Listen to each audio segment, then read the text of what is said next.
Hello friends, welcome back to my channel. ఈ రోజైతే ఒక కొత్త జాబ్ ఓపెనింగ్తో మీ ముందుకైతే వచ్చేసా ఫ్రెండ్స్. అమెజాన్ కంపెనీ నుంచి హైరింగ్ అయితే వచ్చింది. It's one of the MSc company in the Indian friends. ఓకేనా, ఈ యొక్క జాబ్ పోస్టింగ్ వచ్చేసి L2 అసోసియేట్ అనమాట. సో దీనికోసం అయితే వాళ్ళు హైరింగ్ అయితే పెట్టారు ఫ్రెండ్స్. ఓకేనా, సో అప్లై చేసుకోవడానికి లింక్ అయితే వీడియో కింద డిస్క్రిప్షన్లో పెడతాను. ఆ లింక్ పైన మీరు క్లిక్ చేశారు అనుకోండి, సో అమెజాన్ వెబ్సైట్లో ఉన్న ఈ యొక్క జాబ్ ఓపెనింగ్ అయితే మీకు కనిపిస్తుంది. సో హ్యాపీగా మీరు అప్లై అయితే చేసుకోవచ్చు ఫ్రెండ్స్. ఓకేనా, సో మీకు ఈ యొక్క హైరింగ్ గురించి ఏమైనా డౌట్స్ ఏమి ఉన్నాయనుకోండి, కిందనే కామెంట్ బాక్స్లో తెలియజేయండి. నేను మీకైతే సమాధానం ఇస్తాను ఫ్రెండ్స్. ఓకేనా, అలాగే జెన్యున్ జాబ్స్ కోసం అయితే కింద ఉన్న మన ఛానల్ని సబ్స్క్రైబ్ చేసుకోండి. ఎందుకంటే డైలీగా మన ఛానల్లో జాబ్స్ అయితే పోస్ట్ చేస్తాము.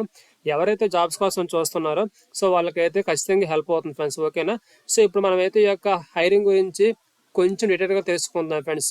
అంటే ఎడ్యుకేషన్ ఏమి ఉండాలి, అలాగే స్కిల్స్ ఏమి ఉండాలి, ఎలాగ అప్లై చేయాలి అనే దాని గురించి మనమైతే ఈ యొక్క వీడియో తెలుసుకుందాం ఫ్రెండ్స్. ఈ యొక్క వీడియోని స్కిప్ చేయకుండా చివరి వరకు చూడండి ఫ్రెండ్స్. ఓకేనా, ఇక్కడ మీరు చూసుకున్నట్లు వచ్చేసి అమెజాన్ కంపెనీ వాళ్ళైతే హైరింగ్ చెప్పాను కదా.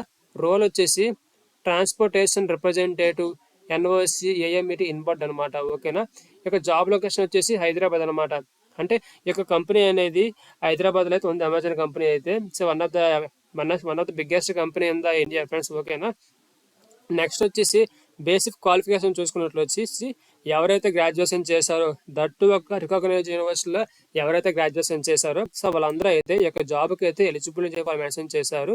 అండ్ నెక్స్ట్ వచ్చేసి excellent communication skills written and verbal in language. అంటే ఇంగ్లీష్లో మీకు అయితే అట్లీస్ట్ మీరు మాట్లాడాలి, అలాగే రాయొచ్చు, వాళ్ళు క్లియర్గా మెన్షన్ చేశారు ఫ్రెండ్స్. ఓకేనా, అండ్ నెక్స్ట్ వచ్చేసి good comprehension skills, ability to clearly understand the and state the issue to customer present. అంటే సో కస్టమర్ మీకు అంటే కస్టమర్ యొక్క ప్రాబ్లం మీకు చెప్తారు కదా, సో మీ యొక్క వాళ్ళ యొక్క ప్రాబ్లమ్ మీరు అర్థం చేసుకొని సో వాళ్ళకైతే మీరు ఖచ్చితంగా సో వాళ్ళ యొక్క ప్రాబ్లం అనేది రిజాల్వ్ అయ్యేలాగా మీరైతే చెయ్యాలి ఫ్రెండ్స్. ఓకేనా, నెక్స్ట్ వచ్చేసి familiarity with Windows XP, Microsoft outlook, Microsoft word.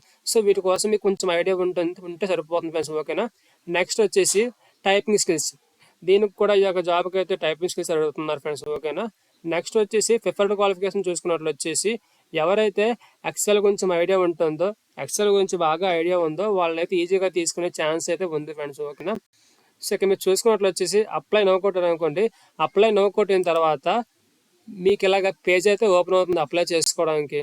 So దీంట్లో అయితే మీ యొక్క కాంటాక్ట్ ఇన్ఫర్మేషన్, అలాగే జనరల్ క్వశ్చన్స్, అలాగే వర్క్ హిస్టరీ స్కిల్స్, మీ యొక్క ఎడ్యుకేషన్, వర్క్ ఎలిజిబిలిటీ, మీ యొక్క రెజ్యూమ్, అక్నాలెడ్జ్మెంట్, ఇలాగా ప్రతి బాక్స్ మీరు ఎంటర్ చేశారు అనుకోండి. ఎంటర్ చేసిన తర్వాత లాస్ట్లో మీకు ఇలాగ వస్తుంది అనమాట, రివ్యూ అండ్ సబ్మిట్. సో ఒకసారి ఈ యొక్క డేటా అంతా చెక్ చేసుకొని సబ్మిట్ చేయండి అని చెప్పి మీకు అయితే కింద అయితే ఆప్షన్ అయితే వస్తుంది. ఈ సబ్మిట్ కొట్టిన తర్వాత మీ యొక్క అప్లికేషన్ అనేది వాళ్ళు డైరెక్ట్గా అమెజాన్ హెచ్ఆర్ టీమ్కి అయితే వెళ్తుంది. సో వాళ్ళు మీకైతే త్రూ మెయిల్ ద్వారా మీకైతే ఫర్దర్ ఇన్ఫర్మేషన్ అనేది మీకైతే ప్రొవైడ్ చేస్తారు ఫ్రెండ్స్. ఓకేనా, అండ్ నెక్స్ట్ వచ్చేసి ఈ యొక్క జాబ్కి మెయిన్ థింగ్ వచ్చేసి మీ యొక్క రెజ్యూమ్లోని వాళ్ళు మెన్షన్ చేసిన స్కిల్స్ అనేవి ఖచ్చితంగా పెట్టాలి. ఇక్కడ మీరు చూసుకున్నట్లయితే ఇంత మీరు చెప్పాను కదా బేసిక్ క్వాలిఫికేషన్ అని చెప్పి, గ్రాడ్యుయేషన్ చేసి ఉండాలి, అలాగే గుడ్ టైపింగ్ స్కిల్స్ అని చెప్పి, అలాగే ఇంగ్లీష్ లాంగ్వేజ్ వచ్చి ఉండాలని చెప్పి, అలాగే ఎక్సెల్ వచ్చని చెప్పి మీరైతే మీ యొక్క రెజ్యూమ్లో ఈ యొక్క పాయింట్స్ అనేవి యాడ్ చేశారు అనుకోండి. సో యాడ్ చేస్తే మీ యొక్క రెజ్యూమ్ అనేది ఈజీగా సెలెక్ట్ అవుతుంది. సో ఫర్దర్ ఫాస్ట్ కోసం అయితే మీకు హెచ్ఆర్ నుంచి అయితే కాల్స్ అయితే వస్తాయి ఫ్రెండ్స్. ఓకేనా, సో ఎవరైతే జాబ్స్ కోసం చూస్తున్నారో ఈ యొక్క వీడియోని వాళ్ళకి షేర్ చేయండి, ఎందుకంటే సో వాళ్ళకైతే ఖచ్చితంగా హెల్ప్ అవుతుంది ఫ్రెండ్స్. ఓకేనా, సో ఇటువంటి ఇంట్రెస్టింగ్ జాబ్స్ కోసం అయితే కింద ఉన్న మన ఛానల్ అయితే సబ్స్క్రైబ్ చేసుకోండి. అలాగే అప్లై చేసుకోవడం లింక్ అయితే డిస్క్రిప్షన్లో పెడతాను. సో దానిపైన మీరు క్లిక్ చేసారు అనుకోండి, సో మీకు ఇలాగ పేజ్ అయితే ఓపెన్ అవుతుంది. సో హ్యాపీగా మీరైతే అప్లై అయితే చేసుకోవచ్చు friends. Okay friends, thank you friends, thank you so much.